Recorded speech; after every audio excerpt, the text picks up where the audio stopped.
ofwenyo manendo kwiri mokwongo mar Omicron sama bende koro ne itimo mano ma en apedha kanyakla bende koda kanondro ne jogo madonjo e alap ndeke ma pacho kaendi. Wach ma kama endi noler kod jatend migawo mochung' ne weche mag thieth Migosi Mutahi Kagwe. Ka koro ma endi ne okang' mokwongo ma kaka Mutahi Kagwe nolero wach ni endi kod bende mago magin chenro manitiere mondo mi othir ke mar Omicron.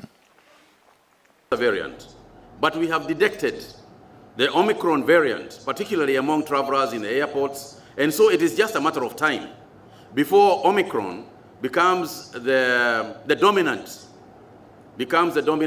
variant across the world. I have absolutely no doubt about it. Fortunately, I think it is Mark who remarked on this.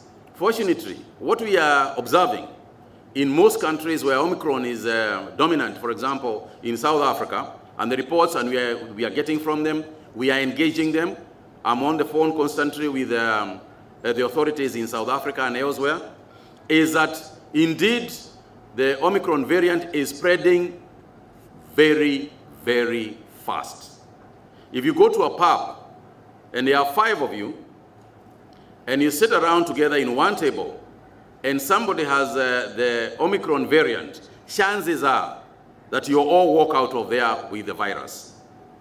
The only saving grace is that a lot of people are not getting severe sicknesses.